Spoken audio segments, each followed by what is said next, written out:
All right. It's been a while. I've been on quite a journey, quite an adventure. I did a 4 day long fast and I lost my mind. But guess what? I'm back. And my rating is pretty high, 2200 ish lately. 2192 at the moment. But our opponent, Pawn to Jedi International, he's 2210. So maybe this game will be the equalizer. We'll both be in the 2200s after this. Me just about kissing it, and him maybe 2203, 2202. It's touch and go, with these ratings and how to calculate the points. I think I'm a pretty decent guesser.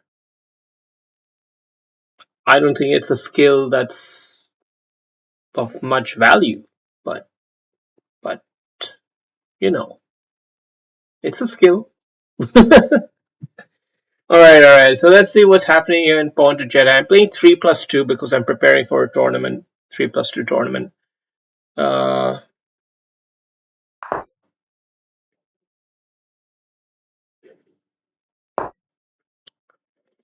So 3+2, the whole idea is to play it like it's a 3 minute game. So play pretty quick from the get go.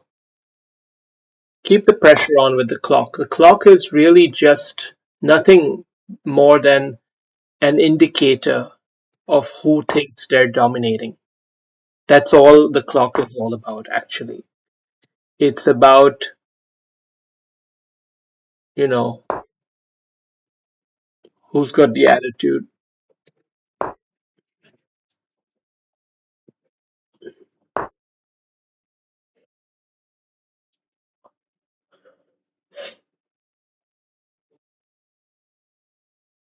Oh, so the position's broken up a bit. I don't exactly know what to make of it, but I see some weak spots. Let's try to think of this from a holistic perspective. Um, this is the key spot we want to try to weaken, and for him, he's going to want to try to get a knight into here. But that's quite difficult at the moment. That's why he's trying to untangle his pieces so he can do the long maneuver. I reckon that's his plan. Um,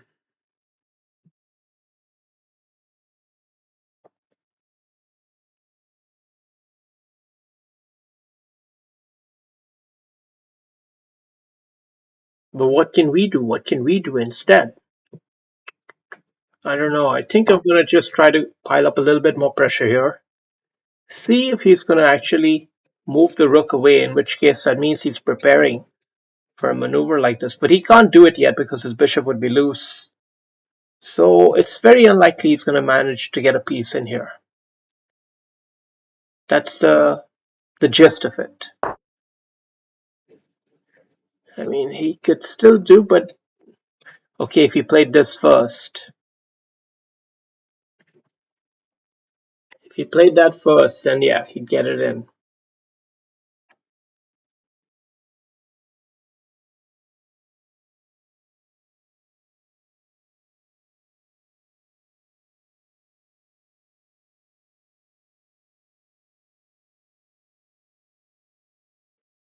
Do we want to coax this move? A small weakening of his position. I think it shan't be too bad if we do coax it.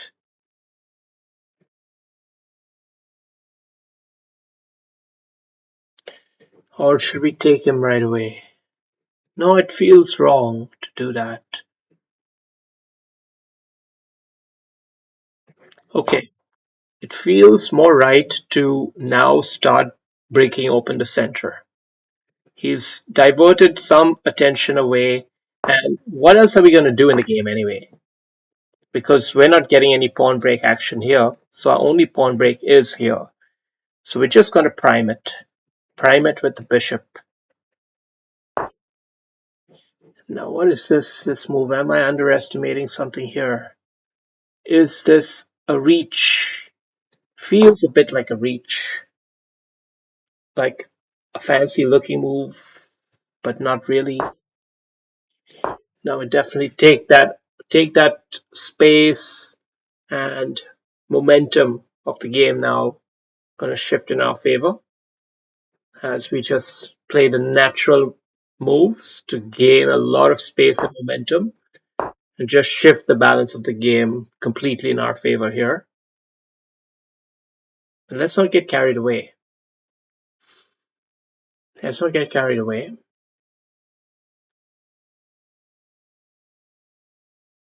We do have to try to still figure out a way to make sure we don't lose this pawn in the final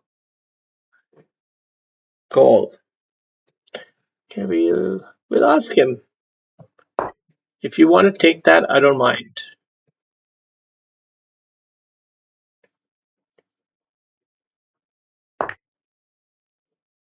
Now we are asking a kind of weird question. Oh, that's a blunder. That's a blunder because at least there he was holding on to this bishop, but now he's not holding on to anything. So he's just lost a pawn there, and with it, very likely the game. That is a critical pawn, and yeah, it's a momentum swinger.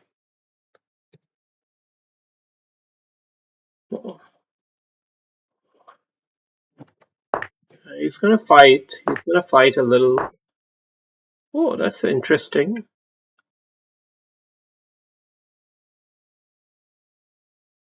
Um, Maybe the best idea is to just capture back so we hold on to this. Remember this pawn I was talking about it earlier? It's a critical one to make sure you hold on to in the final equation because that's all he's got biting on. That's all he can bite on. You can chew on this all day long. You can pile on with it.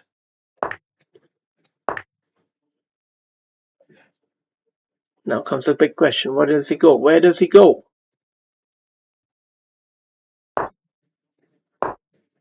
Where does he go? Where does he go? Okay. Here we take that, attack the bishop. Where does he go? Where does he go? Okay. Now we can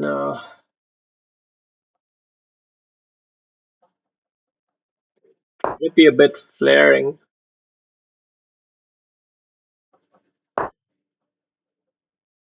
Mm-hmm.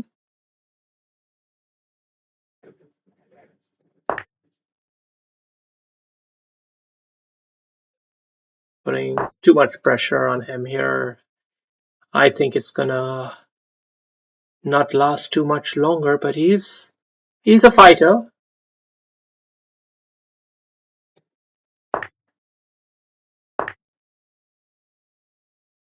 I wish there was a more elegant finishing spot for this knight, but I'll have to settle for just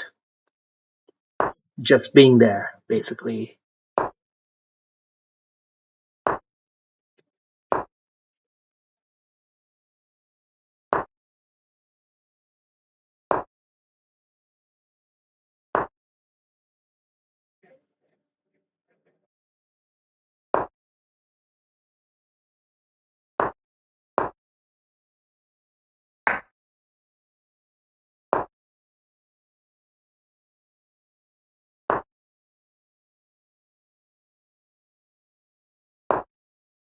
Well, he's got me a little bit hopping on the clock here, but and I was starting to drop some pawns over there, but I should have won this. I should have won this. I just didn't see the finishing move yet. Uh, yeah, I don't know. I didn't see the finishing move yet. Maybe just rook here, and just finish it off, right?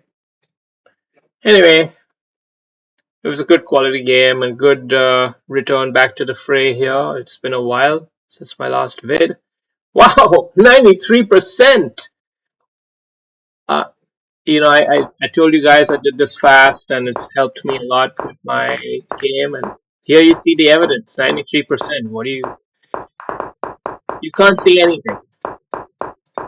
Yeah, this was the wrong idea, this b4. What should I have done? Okay, already just started that stuff. Right, right. Okay. Yeah,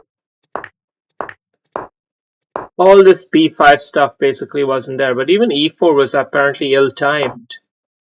Um, Apparently it was ill-timed. Okay. But now we got a lot of momentum going our way in this position here, and that was a huge blunder. We told you, I'd mentioned it was a huge blunder, tipping moment in the game. He played somewhat resourcefully, but where could he go really? Where could he go? It was just impossible, really. I mean, he played well, but it was easy for me to play well too. So doesn't matter. All right, good game. Cheers.